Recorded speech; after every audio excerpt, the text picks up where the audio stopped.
Who's the superhero that's gonna speak against Joe Manchin? I want to know who's the real president of this country. Is it Joe Biden or Joe Manchin? Oof. I'm sorry. I interrupted. I don't think the vice president can hear you. It's Simone. I'm so sorry, Charlamagne. We have to wrap. They're acting like they can't. Oh, dude, it's such a bad. I understand they probably have limited time, and it could be for a number, because he asked this question like 3 or 4 times. She semi-dodged it, which makes it look even worse. So there's a chance that this isn't even like her trying to get away from the question, that they're actually out of time. But she dodged the question so many times that no matter what, it looks like she's dodging the question to the point where they have to come and swoop in and save Kamala from this line of questioning. Vice President Kamala Harris went on to a Comedy Central show run by Charlamagne the God. It's like kind of like a news show on Comedy Central, and the interview went off the rails. And when I say it went off the rails, I mean there were points where Vice President Kamala Harris's aides were trying to shut down the interview because it got so bad for them. And so I wanted to watch the interview in its entirety because it's been getting a lot of attention for good reason. Let's listen to it. Pleased to have joining me for a God's honest conversation, the Vice President of the United States of America, Kamala Harris. Hey, Charlamagne. Good to be with you. You know, my first question is a question that after the pandemic, when I ask, I expect a real answer, okay? You ready? Okay. How are you? Oh, thank you for that. And I know you really mean it. I am well. I am well. I am blessed. You know, there is a lot of good that we can and have done, and I feel energized about continuing to get the work done. So thank you, and my family as well, and that's all I could hope for. So thank you for asking. Let's talk about some of that work, because, you know, it's people like me that were motivated to vote for you, and we feel as if you've disappeared. If not disappeared, been silenced. Is that the case? Not at all. I mean, even this week, there were 2 things that I'm actually more than that I'm extremely proud of, that has been the product of months and months of work. Damn, he's not holding. He's just going straight in. By the way, also, could you imagine roasting the Vice President of the United States in a gamer chair? My God. That I'm extremely proud of, that has been the product of months and months of work. One, something you and I have discussed before, the issue of maternal health. So I brought the issue of maternal health to the front stage of the White House for the first time, talking about what you and I have talked about, that Black women are 3 to 4 times more likely to die in connection with childbirth, Native women twice as likely to die, rural women 60% more likely, and we talked about it in terms of, look, this is an issue that needs to be addressed both in terms of the racial bias in the medical health profession, but also we need to address it in terms of the fact that after a woman gives birth to another human being, it's not right to say she's only going to get 60 days of coverage through Medicaid for what she might need in terms of postpartum treatment, whether it be depression or just exams. So we're saying let's extend it for a year. Dealing with an issue that uniquely affects Black women, fibroids. You know, we don't talk about 60 days to a year is a massive expansion. this stuff publicly, but Black women know that it is a real issue in terms of their health and their life. So we're bringing that to the public stage, and this has been the product of work I've been doing for many years, even before I got to the White House, but bringing it to the stage. Another issue, I just did an event yesterday about lead pipes. Well, look at the issue of lead pipes. What we know is that especially our children who are in public housing and public schools are more likely to be exposed to lead in paint and in pipes. And so we've put through our infrastructure bill a lot of resources into saying, let's clean up those pipes. Let's save the health of our children. And why? Because I've met mothers and fathers all over the country, from Michigan to Ohio, all over the country, who talk about the fact that when they turn on that tap, they are afraid that when they fill that glass of water, they may be filling it with poison. And so we're dealing with that, because you know why? For our children, half of children under the age of 6, Charlamagne, in America are exposed or are at threat of being exposed to lead. That can stunt their growth. It could have permanent damage in terms of their mental capacity to be educated and literally create brain damage in some cases. What else have we done? Well, I've been working for a long time on saying Black folks need access to capital. Everybody needs access to capital. In particular, when we looked at the pandemic, how many of our small businesses... So there's two ways she could have answered this question. The first way would have been saying, naming all the times she has been present publicly, or like being like, out of all the days that I've been in office, I've had these many press conferences, these many this, these many that. And the other thing is just list a bunch of the stuff they've been doing. I think this is probably the better route to go when answering this question, because you get in detail on the issues you care about, you get to talk about the issues you care about, and when you say one after the other, after the other, after the other, it piles up. It looks like a lot. Could not survive the pandemic because they did not have the kind of financial support they need. So I just announced what we are doing that is about the $12 billion I got from the Senate, and extending that money to invest in minority-owned businesses, knowing that we have great entrepreneurs in our community who just need access to capital and need to stop being told that they're unbankable, when in fact they are brilliant and are doing great things in the community. So these are some of the things I could go on. I mean, one of the other issues that I care deeply about is what we have got to do in terms of public transit. I've been working on the infrastructure law that we now have. You know, Black folks as commuters, as workers, are 4 times more likely than other workers to go to work on the bus or on the train, on public transit, and we need to improve that. Again, I've been talking with folks around the country. I know personally from having... Oh, sorry. Oh, my goodness. Sorry. That's a sign of things to come. So far, the interview's going quite well. I heard that this, like, went really off the rails. I'm waiting for it to go off the rails about what I've been told of, like, how they tried to shut down the interview. So far, she's doing quite well. 5 minutes in. You know, been a bus rider. That what you see is that in underserved communities, folks are more likely to have to transfer to get to work because there aren't adequate bus lines coming into their community. I know that when you are 5 minutes or even 2 minutes late to catch the bus, in certain communities, you might have to wait a whole hour for the next one to come through, which means you're an hour late for work and may be looking at pay dock or maybe even losing your job. So these are big issues. They take a lot of time.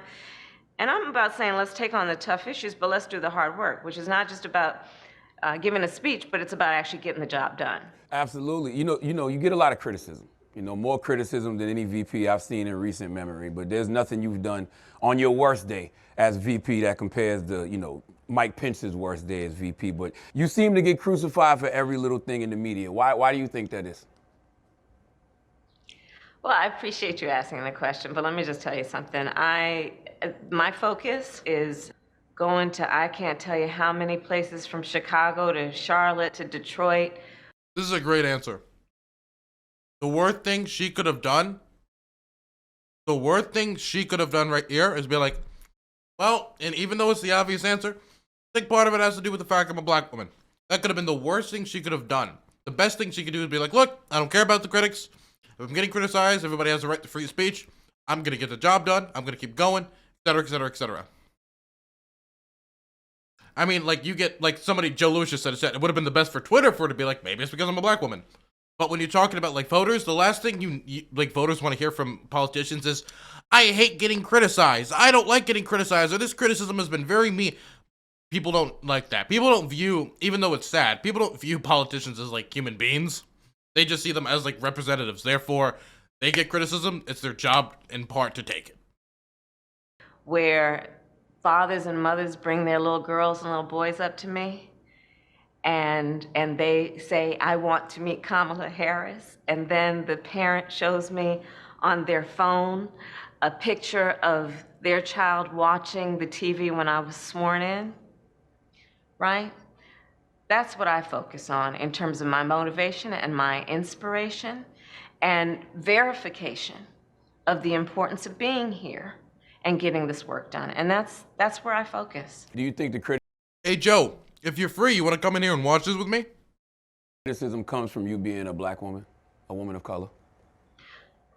I think that, you know, there is definitely healthy discussion that I will leave others to have about that, but I'm going to be focused on the work and I will not be distracted. It's okay to say Best answer. Best answer.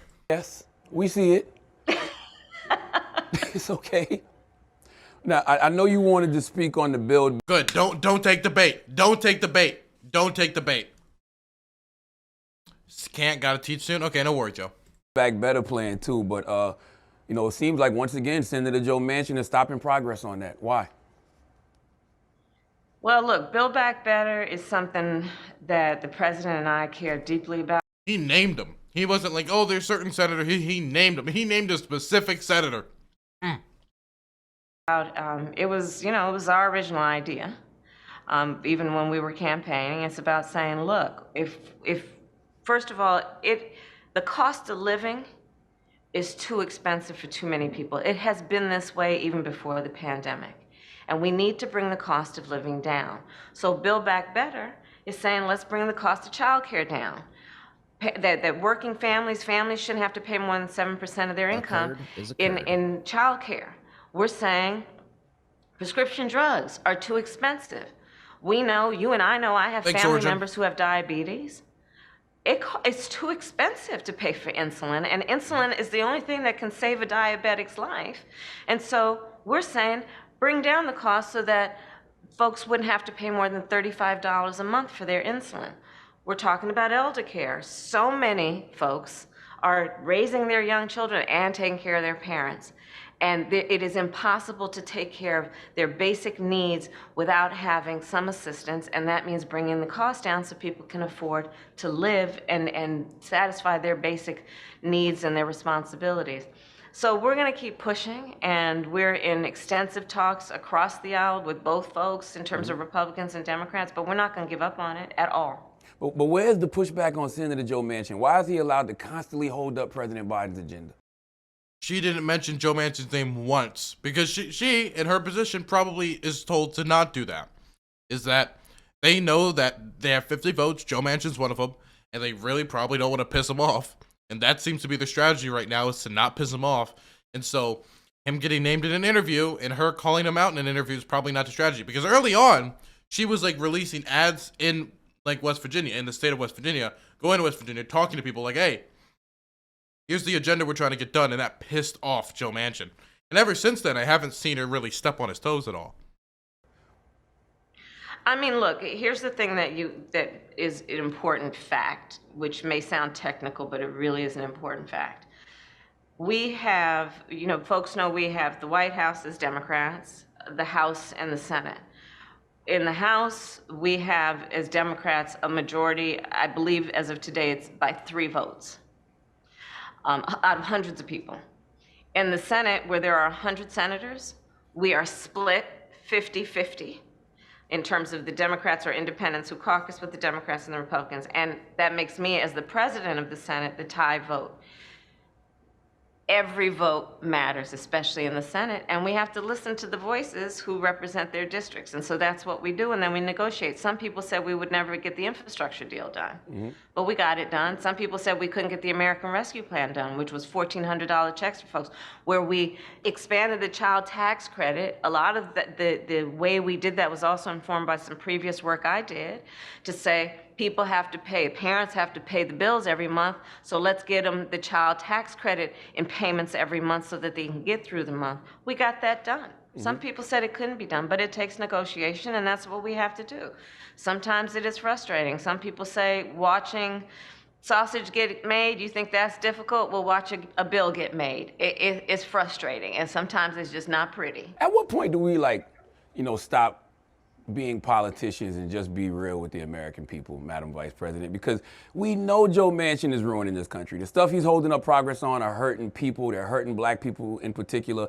If Democrats allow Joe Manchin to continue to do this, how do you convince black people to come out and continue to vote for y'all? He's holding up progress. We know this. Hey, Charlamagne, here's the thing, though.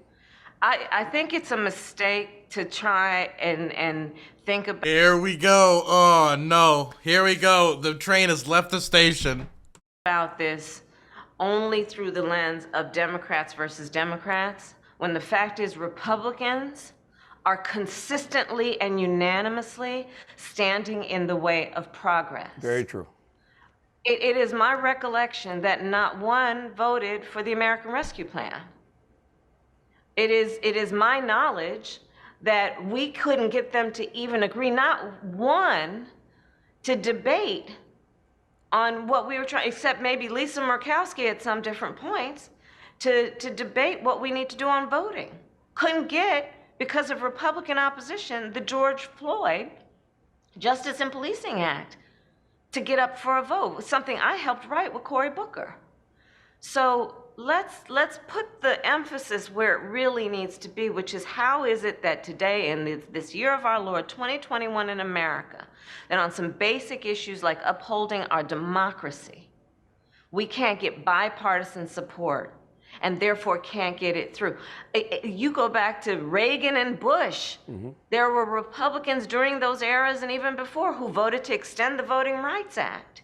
And now we can't get anybody to stand up and say, this is about our democracy. Let me tell you something.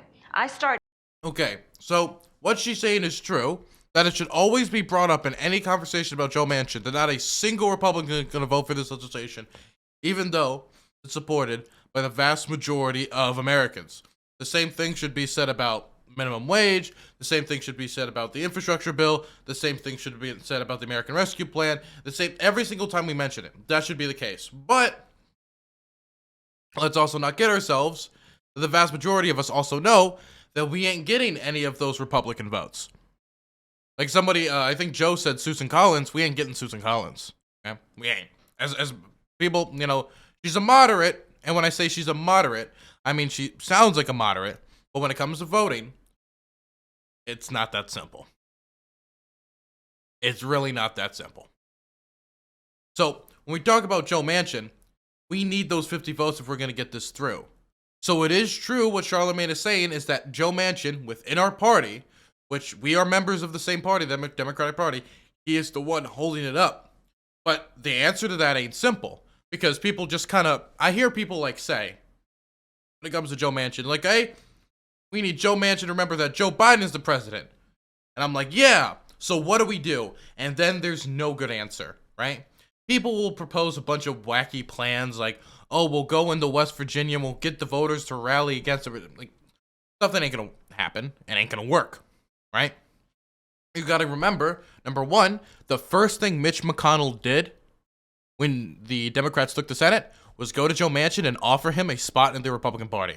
That is an option Joe Manchin always has available to him, is that if things get too rough, even though he doesn't want to be part of the minority party, he can always cash out. It would be difficult. He would lose a lot of donors. He would lose a lot of his base. But ultimately, this would not be the first time this has happened in the history of West Virginia politics. It actually happened with the governor of West Virginia before, if you look into some of the history of West Virginia. So it wouldn't be the first time. There's also the fact that we lose Joe Manchin, we put enough pressure on Joe Manchin, then it's 51-49, Republicans control the Senate. He holds a lot of the cards here as that deciding vote. And so the question is, I will always ask, if, okay, you want to put pressure on Joe Manchin, how? My solution, and the one that I've come up with, right, and this is like not even a solution, this is just me shooting the shit, just swinging, is could we like pork barrel politics the man? Be like, okay, I understand you don't like this, but what if we included some local investment for West Virginia specifically? Some bridges, some roads, some investment. I mean, West Virginia, you know, has some infrastructure problems we could deal with. That's the type of stuff I'm thinking of, because that's the type of stuff that we're offering that wouldn't like make him want to turn and just go in the other direction. But there's not a lot of options on the table for us. If we were like 51, 52, then we would have a lot more wiggle room, but we just don't. And so every time I hear like, Joe Biden is the president, not Joe Manchin, I'm like, okay, and we have a legislature. What do we do? Legitimately, I'm asking chat right now, what would you do? This is a live stream. I'd like to know, what would you do?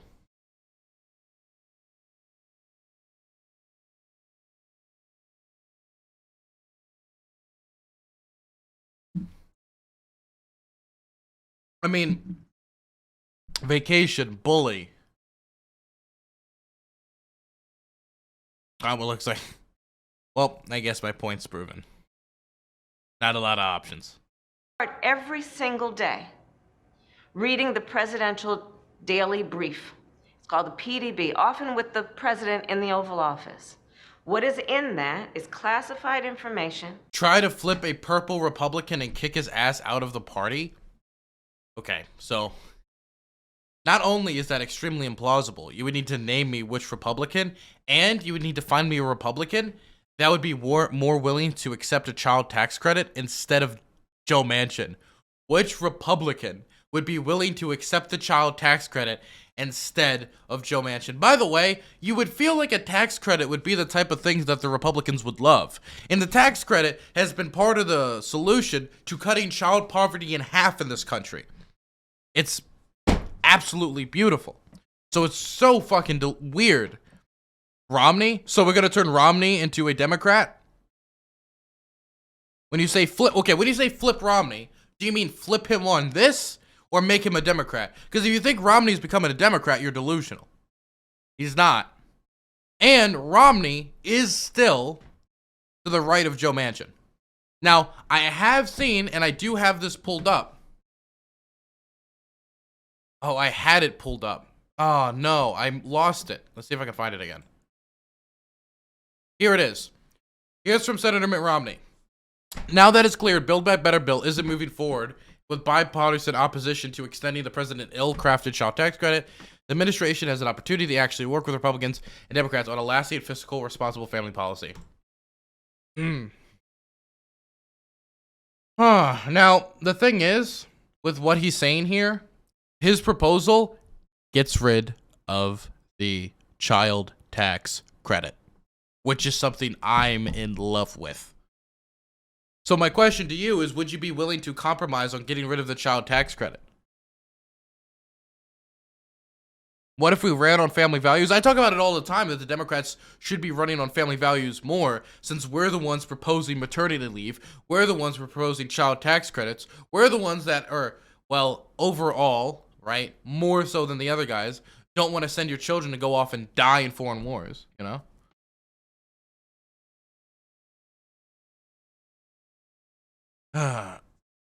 90% of the bill versus 0% of the bill. In theory, yes. My question is, do you think we could get a better deal with Mitt Romney than we could get with Joe Manchin? I guess we should at least make the option made available. I find it hard to believe. And I don't know how serious this proposal is. I don't know. But I can tell you, there was a lot of Republicans got really mad when they saw this proposal was on the table. Very mad. They see him as like sellout Mitt, and personally, I love it. About threats to our national security and hotspots around the world. I have had direct conversations with prime ministers and presidents and a king, some of whom I have had over to my home. And they are around the world saying, what's going on? Sam Cedar said that Biden should threaten Manchin with executive orders against Cole with investigations and some of the stuff his daughter has done. Well, we do realize that could backfire majorly, though. He could just become a Republican. Unironically, he could just be like, hey guys, I'm a Republican now. And right now, he would be welcomed into the Republican Party with open fucking arms. Let's be for real. Because right now, the Republicans are celebrating him killing the Better Back Better bill. He'd do it. This is not even, that is not only not unprecedented, it's not unprecedented in recent West Virginian history when we talk about the governor, Jim Justice. And so I don't think maybe that should be taken off the table, but the odds of that working and not backfiring, I find skeptical. This isn't somebody in a blue district that if we get rid of, we just replace them with another Democrat. This is somebody that if it was anyone else in that position, they're a Republican. This is West Virginia, okay? I'm sorry. I like Richard Ojeda, right? Apologies, Swearingen is also in the state. These are people that are not getting elective national office anytime soon.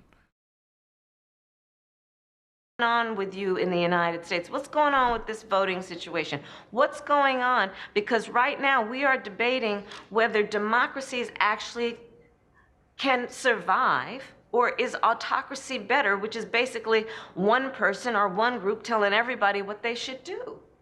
This is what's at stake right now for America. And you can tell I'm a bit frustrated, more than that actually, that people are making this into a partisan issue instead of stepping. What are you willing to stake on Ojeda not winning? No. Look, Ojeda's not going to win. Look, Ojeda was doing good on the congressional level, and if he would have kept investing on the state and local level, I think he could have eventually become a congressman, and a decently progressive congressman from the state of West Virginia. The problem is, he then decided, I'm gonna run for president, and then he ran for Senate, and he got himself some national media recognition outside of what he already got from his congressional race, when he should have been focusing on building state and local. He should have been building upon his successes when it comes to recreational marijuana within the state of West Virginia, right?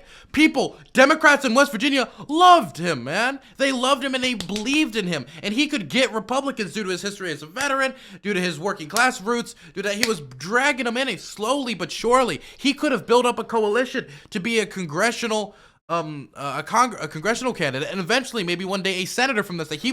He had those chops. But man, I think that time running for president and Senate was a waste of time, man. He didn't even win the primary for Senate. He got beat out by Swearingen, man. He should have let Swearingen do the lost cause attacks for Senate and challenging Joe Manchin. He should have concentrated locally. And I'm a big guy of like one of my things is I feel like the AOC plan of action for getting into politics is cool, it's fun, it's hip, right? But in the vast majority of cases, that's not the best way to get into politics. It's just run for office for Congress, boom, you win Congress. Not only in the vast majority of cases is that not going to work, but there's experiences and connections you can make while working in local politics that are super important when you run for higher office, which is why you should maybe start with city council, local school boards, county council, maybe state delegate, right? State delegates pretty high up there starting locally, but hell, even that makes sense. And getting involved in local community groups and building those ties so when you run for Congress, when you win, you're just not like, hey, my first 2 years, I'm just learning how the levers work.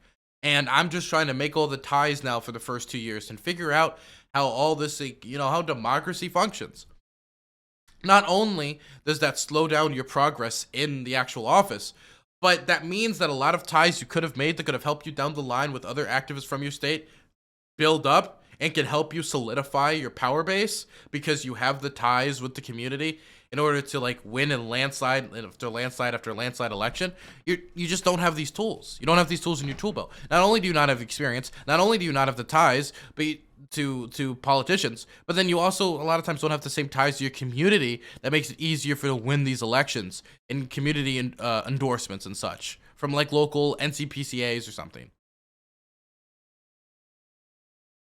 Anyway, that's a completely separate rant.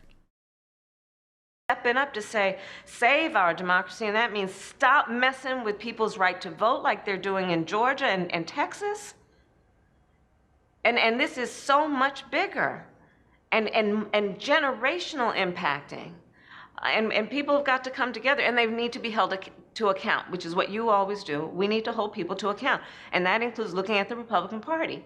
I agree. Where do you stand? I agree Republicans are blocking progress, but when I think about it, it's like we went out, black people, we voted, got Democrats in the White House, got Democrats to Senate, but it seems like a Democrat, Joe Manchin, is always blocking progress. If there's no hope in making Joe change, why not say that so at least we know who the problem is? Because I feel like you get villainized the way I feel Senator Joe Manchin should, me personally. In the media, you get villainized for silly things like earbuds when he's actually stopping progress. Why not just tell people that so we know who the problem is? They're pointing the fingers at the wrong people. Because I'm telling you, I'm literally, the problem is we have right now in America a party, I'm not talking about all Republicans, but the Republican Party that is drawing a line and basically standing in the way of what is in the best interest of all the people. On the issue of voting, for example, and I can't talk about this enough, on the issue of voting, this is about everybody's right to vote. We're not telling people who to vote for. And there's in places like Montana, passing legislation to make it difficult for students to vote, Native Americans to vote, Black people to vote, Latinos to vote. It's happening all over. And any American who takes the oath to uphold the Constitution should agree. Run on your merits. Don't try to win because you manipulated the system to make it difficult for certain people to vote. Mm-hmm. That's what's at stake right now. Absolutely. And it's a mindset that we really, like, if we're gonna say what's to blame and then who is doing that, let's not forget what happened on January 6th. That's right.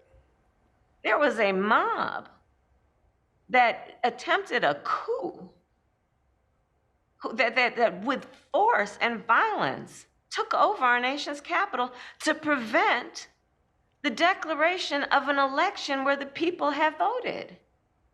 These are the things that are happening, and I just want to urge us to really see where the attacks are coming and who is doing the attacking so we can hold them properly responsible for what they're doing to harm all of us.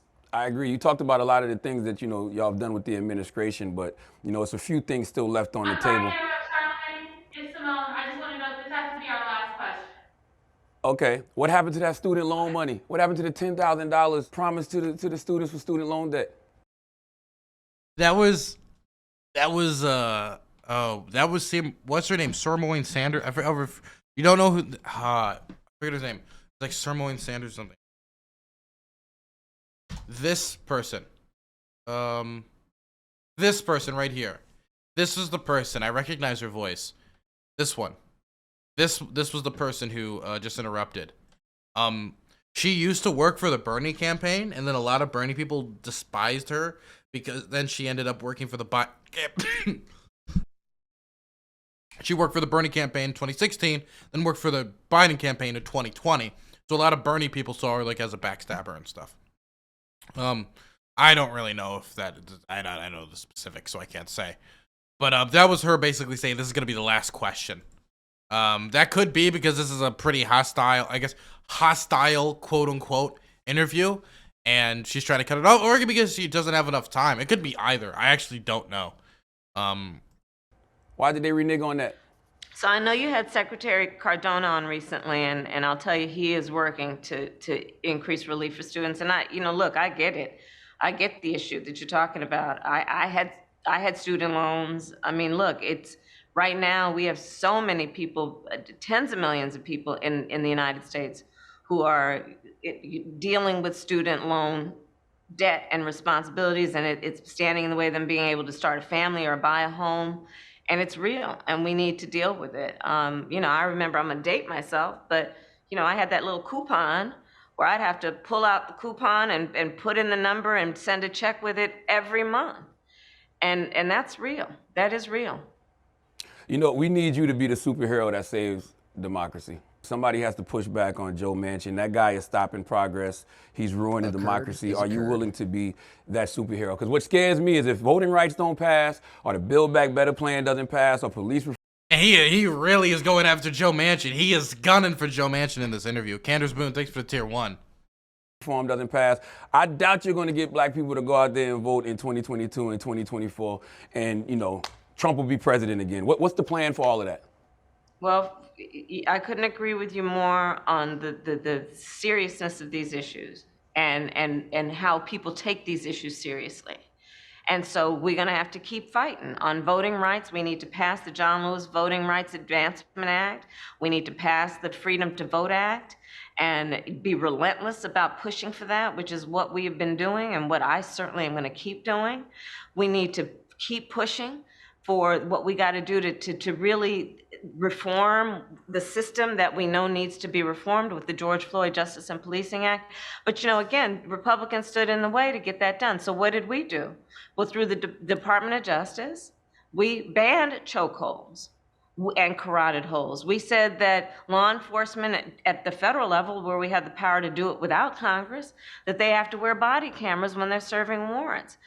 We put in place investigations of police departments that are active investigations right now. We are supporting consent decrees. So we are doing those things. She isn't. Somebody brought it up in chat, and you're right. She isn't answering the question. This is a total dodge. This is just basically just talking about their agenda. Yeah. In the face of Republican opposition, but we cannot give up. None of us can. And the reality is, because the issues are too serious and they impact everybody every day. And I agree with you. They're very serious. Who's the superhero that's going to speak against Joe Manchin? No. I want to know who's the real president of this country. Is it Joe Biden or Joe Manchin? Oof. I'm sorry, I interrupted. I don't think the vice president can hear you. It's Simone. I'm so sorry, Charlamagne. We have to wrap. She can hear me. You can hear me? Can you hear me now? Can you hear me, Madam Vice President? So I'm sorry, we got to wrap. Oh. So I'm sorry to interrupt. They're acting like they can't Oh, dude, it's such a bad. I understand they probably have limited time, and it could be for a number, because he asked this question like 3 or 4 times. She semi-dodged it, which makes it look even worse. So there's a chance that this isn't even like her trying to get away from the question, that they're actually out of time. But she dodged the question so many times that no matter what, it looks like she's dodging the question to the point where they have to come and swoop in and save Kamala from this line of questioning. And of course, there is also the option that Sanders sees the writing on the wall and wants to bail out Kamala, so because she can't answer the question. I can hear you. Oh, so who's the real president of this country? Is it Joe Manchin or Joe Biden, Madam Vice President? Come on, Charlamagne. Come on. It's Joe Biden. I can't tell sometimes. No. There it goes. It's Joe Biden. And don't start talking like a Republican about asking whether or not he's president. Do you think Joe Manchin... Wait, what does that mean? Talking like a Republican. The point is that Joe Manchin holds an immense amount of sway within the party, and he is blocking the president's agenda, and he almost single-handedly, in many instances, can decide what does go forward and doesn't go forward. Obviously, he isn't the president, and this is because we have, I think a lot of it comes from maybe the idea that, we have multiple branches. And Joe Biden, is the president.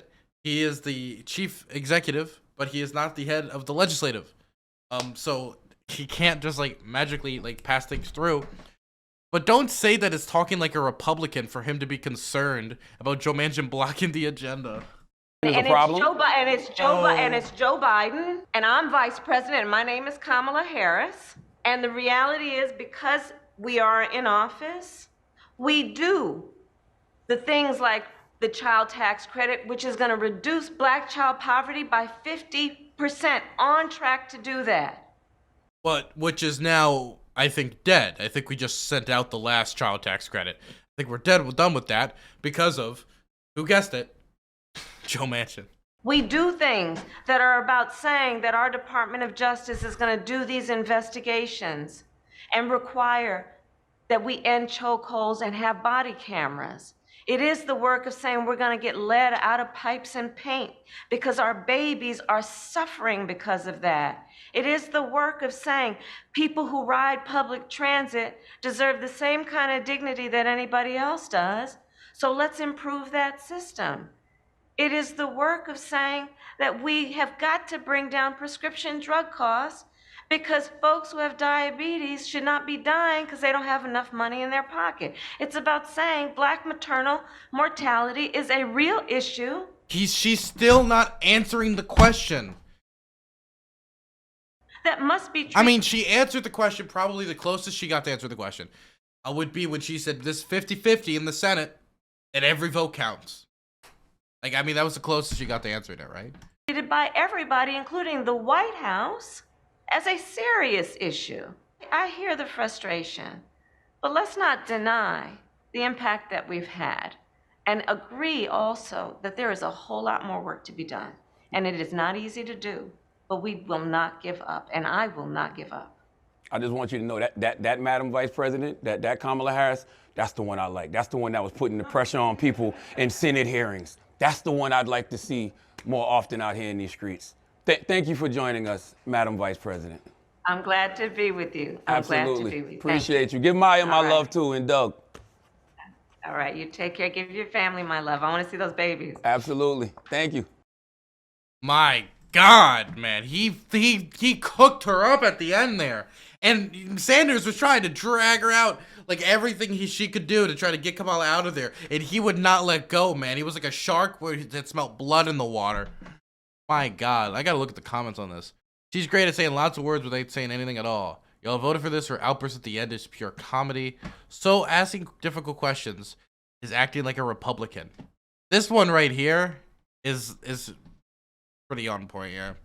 I'm glad she finally admits that liberal reporters didn't ask her hard questions.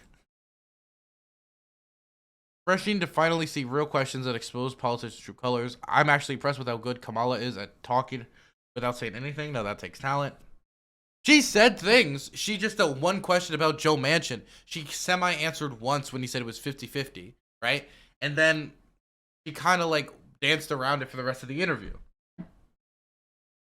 Didn't have a good answer. Hopefully in the future, she will have a decent answer on. Damn, man, that was brutal.